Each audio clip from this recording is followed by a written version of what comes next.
I'm Duncan McLeod, and this is TechCentral's TCS Plus, the business technology show, which is brought to you today by First Distribution and Silicon Overdrive.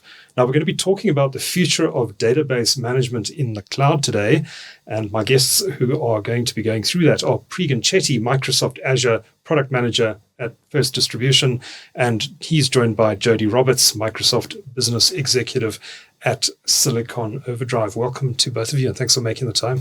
Thank you very much for having us. I love the name of your company, Jody. Tell me a bit more about Silicon Overdrive and what it does. So Silicon Overdrive originally started in 1995 as a software house. Almost 30 years old. Wow. Yeah, 29 this year. So, and out of that, we grew multiple divisions because all based on customer needs. So we do hardware, obviously we do software development, and we have a Microsoft business unit, an AWS business unit as well, and security, and the managed services side. And about 120 odd customers just on the Microsoft side. Wow. From a CSP point of view that we look after and help with Azure, guiding them in the right direction. So you've really pivoted towards cloud computing. Yes, on both sides. Yeah. And we've been lucky enough where most of our customers stayed 10 years plus, or most of them that we have are 10 years plus. It's good. Means you're doing something right. Yeah. Good. So Preegan, you're Microsoft Azure Product Manager for First Distribution. I think many people know the First Distribution name, but for those who are not intimately familiar with the business, maybe just give us the quick summary. Sure. So we were founded in 1984. We're a level 1 BE organization with a staff complement of just over 450 employees. We transact throughout Southern Africa, Indian Ocean Islands, and we're ICT distributor. We currently transact over 50 different premium global brands, and we currently service a customer base within the cloud space, specifically in my area being Azure, of 427 partners across the African and South African spaces. Okay.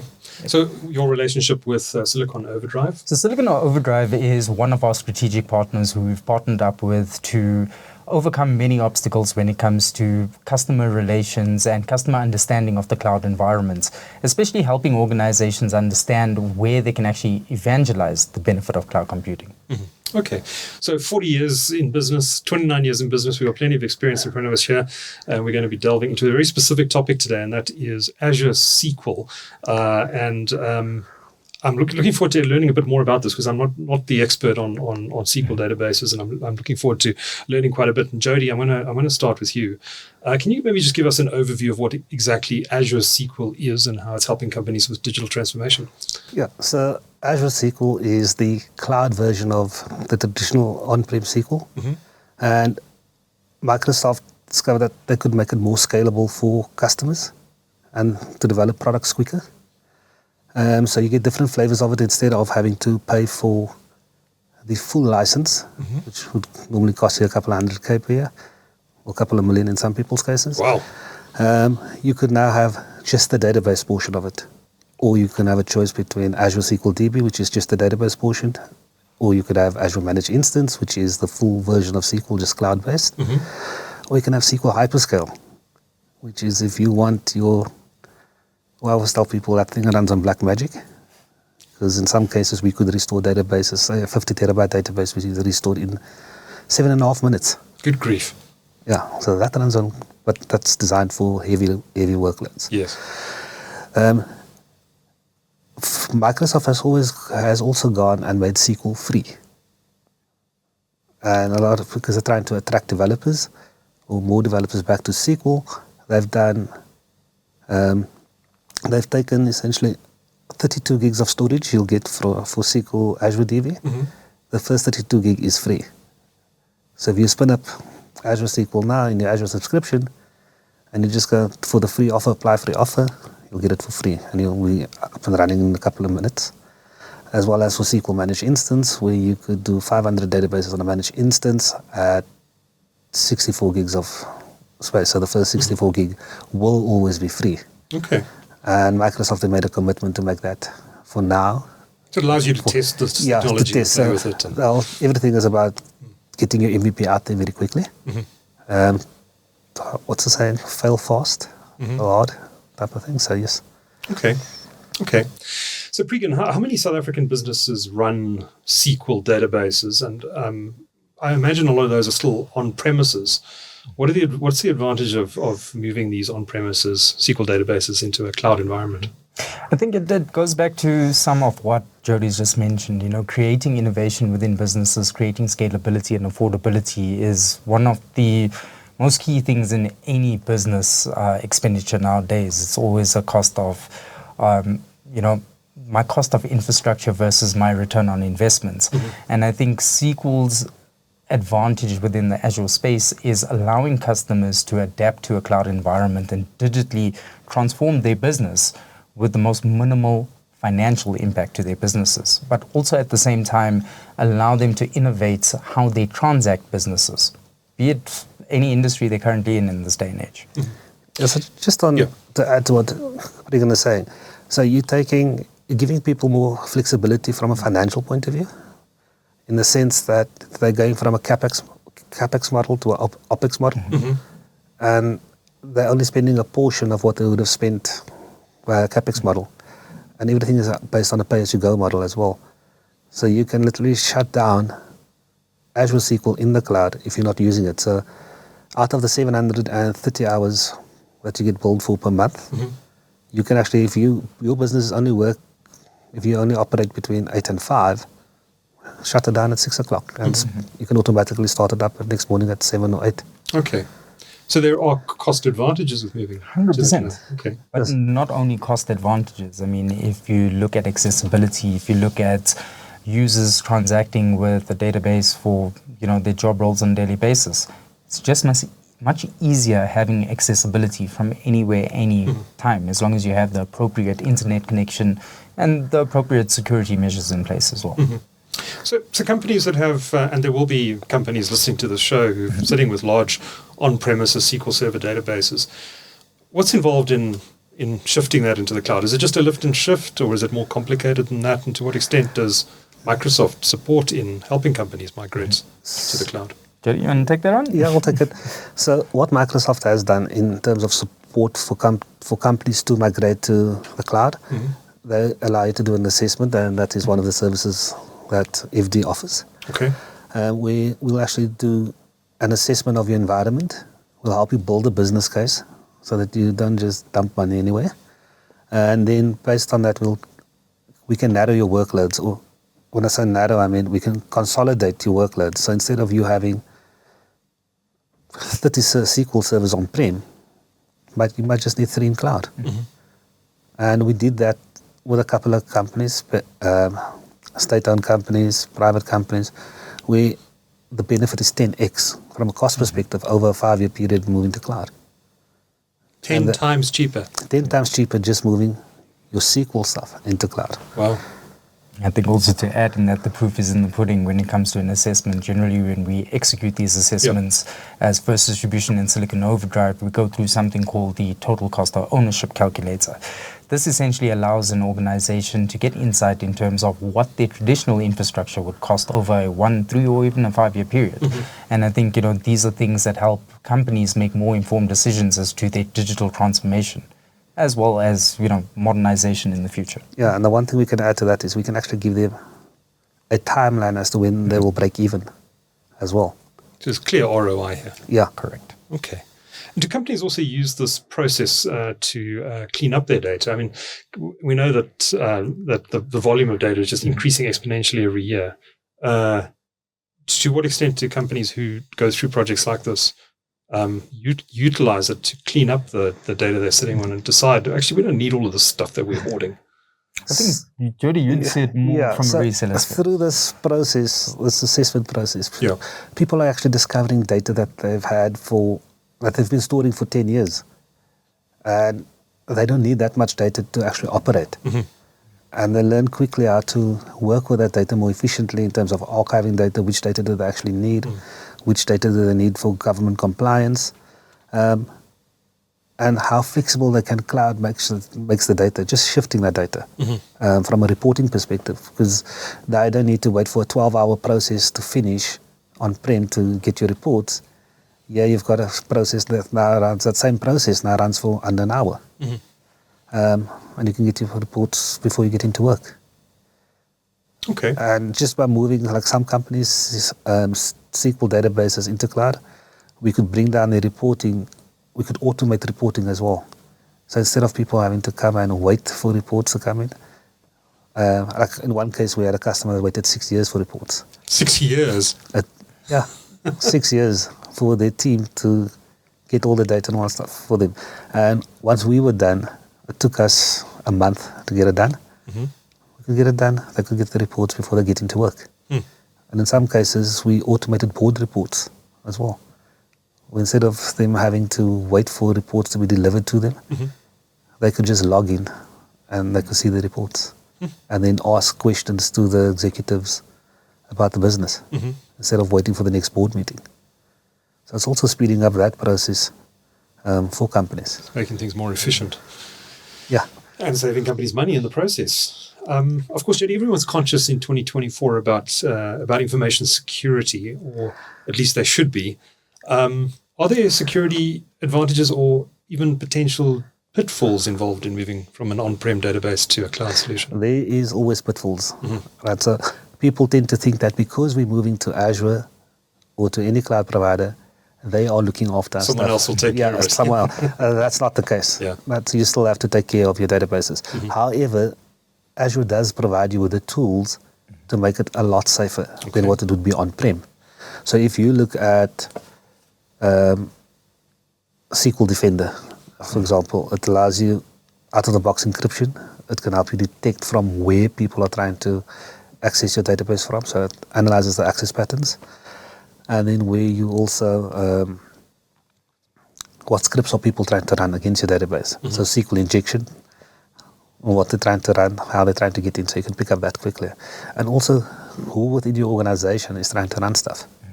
And then you can also apply sensitivity labels to your data. And that is all built in. And the one thing about the Azure, one difference between Azure SQL and on-prem is that you don't have to wait for updates for the new version. Like right now, people are waiting for AI to come, that will be built in, it's coming with SQL 2025 on-prem. That has been in Azure SQL for about a year or two now already. So what Microsoft does is all the new features gets implemented in the cloud versions first, gets tested, run there, tested with real customers, and then released into the on-prem version. And even from there's a big difference is in terms of database recovery, or data recovery, for that matter, where you can now fail over from on-prem into cloud and back. Where previously when you do DR test, I mean, I used to work for one of the big retailers, and when we used to do DR testing, it would take us an entire week to recover just the core system for the company to operate in. I recently did a test for one of our manufacturing customers, and 10 minutes. That was my part of it from a SQL side. I left the other guys there because they had to go all night recovering servers. Is there still going to be a place for on-premise databases, or is it all going to the cloud? No, look, there will always be a place. I don't think everybody wants to move. And there is some cases where cloud is a bit more expensive than on-prem. Okay. But that also depends on your type of application, your business model, and how you streamline that. I mean, we've got some customers that refuse to move, and we can stay off. On what basis? Why were they reluctant to move? They're governed that way. I see. It's from an industry compliance point of view, they can't move. Regulation. So more from a regulation perspective, but it's too much effort for them to jump through those hoops and just spend the money and stay on-prem. So that's where they're at. Okay.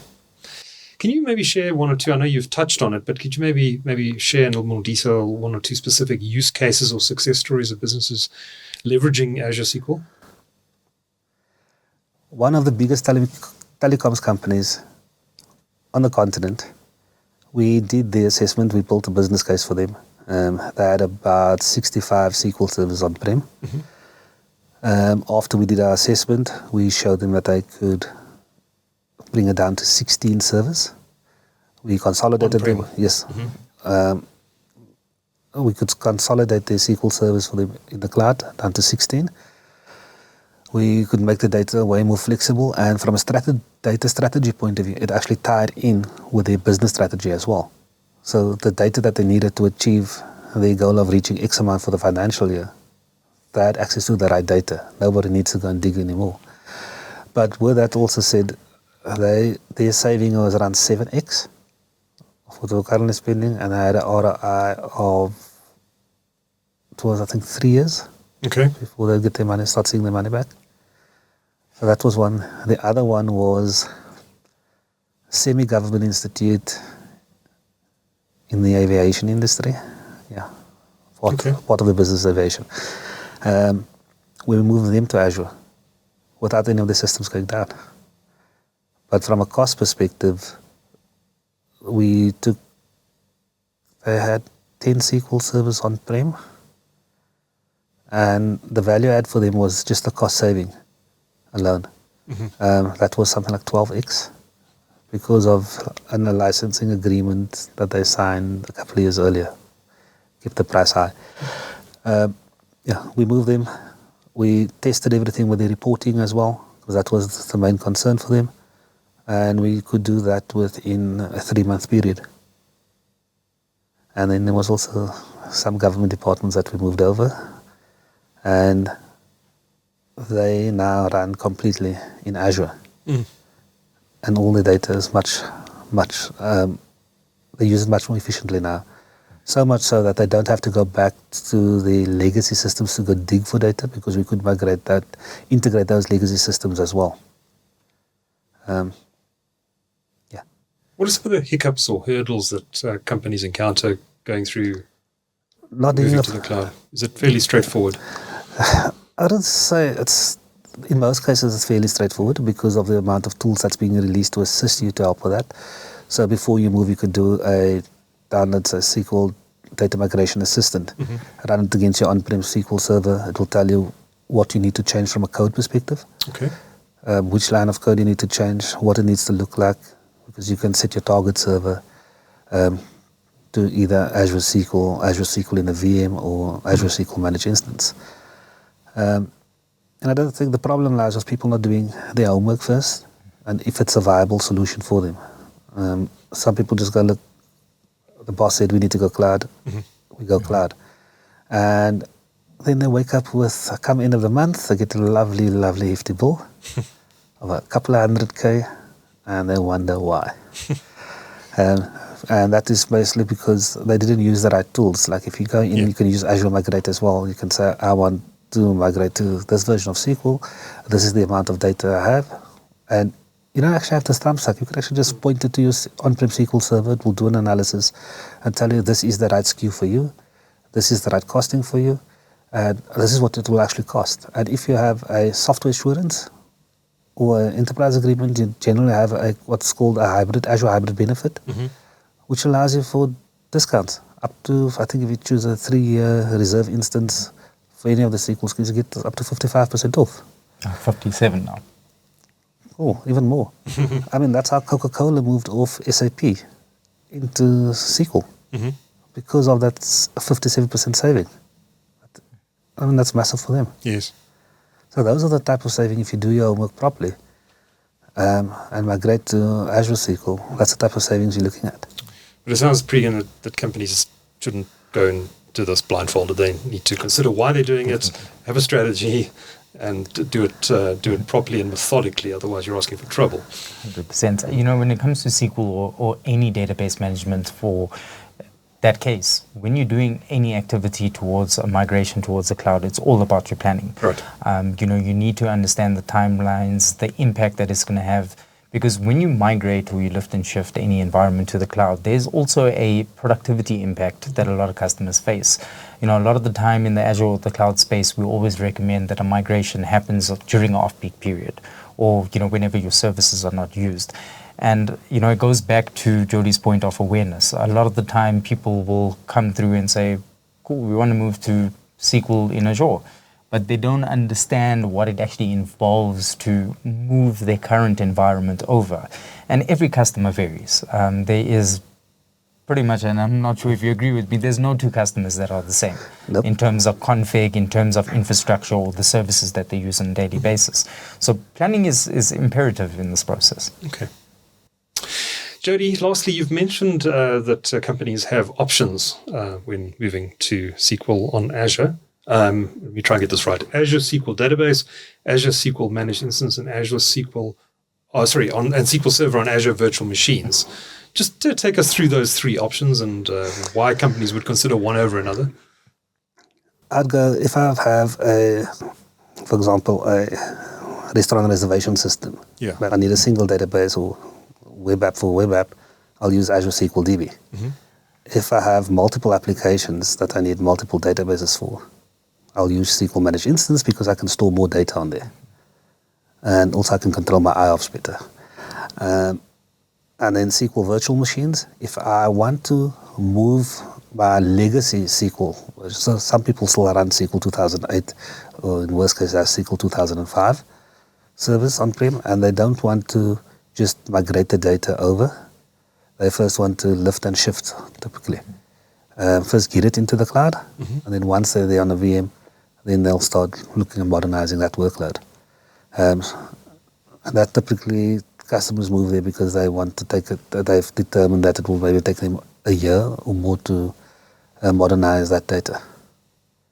But there were the things that Microsoft has brought in, AI for data management. Okay. And how does that work? Copilot. Okay. So they use the OpenAI services in there. We've actually, with a partner in Canada, built something around that. But in GitHub, you can go and you can actually build your own to manage your data. And where that comes in, it helps you free up about what we found over the last year is about 60 to 70% of the DBA's time. And I've used it personally with... That's significant. Yeah, that's significant in terms of cost. I did it with a customer where we quoted 120 hours to deliver a lot of work for. And then I remembered, but I've got this fancy tool. And I did all the work in 4 hours, including my documentation. So the customer saves money. We're more efficient. The customer stays with us. So sounds like an absolute no-brainer to me. Yeah, so they can go... So guys can go and build their own from GitHub. If they go look in the Microsoft library in GitHub, or they can contact us because we've got one very fancy one that we've built with AI. But we do assessments for customers with, because we can even pick up their code and fix their code. And that's also another thing that we find that people don't optimize before moving to cloud is their code. Because they might move to cloud and they say, no, but cloud is slower. It's not that the cloud is slower. Your code is bad. Yeah. Fix it. So we typically help them with that as well. Okay. But I mean, there's just in the funnel to add, there's a lot of resources available, free resources for anybody to learn. And that is the Microsoft communities in South Africa. So every second Tuesday of the month, or the first second Tuesday of the month, they all meet at Microsoft's offices. So you've got Data Platform, which covers all the SQL and the BI stuff. You've got the Azure user group, the Business Apps user group, which covers Power Apps and Dynamics. You've got the Microsoft Developer UG. That also happens, so that's all for developers. And then there's a whole bunch of events now upcoming from those user groups in January, and everything is free. Okay. I think in addition to that, there's also self-paced learning platforms that, a normal individual can simply log on, register with Microsoft, and enable themselves to understand these new technologies out in the markets. Now, if you're keen to delve into this topic more, Preegan and I will be doing 2 follow-up sessions on this show, so look out for those episodes coming soon. But in the meantime, if anyone wants to learn more about Silicon Overdrive, what is your website address? www.overdrive.co.za. Overdrive.co.za and FD? It's firstdistribution.com. Preegan, I look forward to continuing the conversation Likewise, in our next 2 episodes. Preegan Chetty is Microsoft Azure Product Manager at First Distribution, and Jody Roberts is Microsoft Business Executive at Silicon Overdrive. And I thank both of you for your time today and for sharing your valuable insights with our audience. Thank you for having me.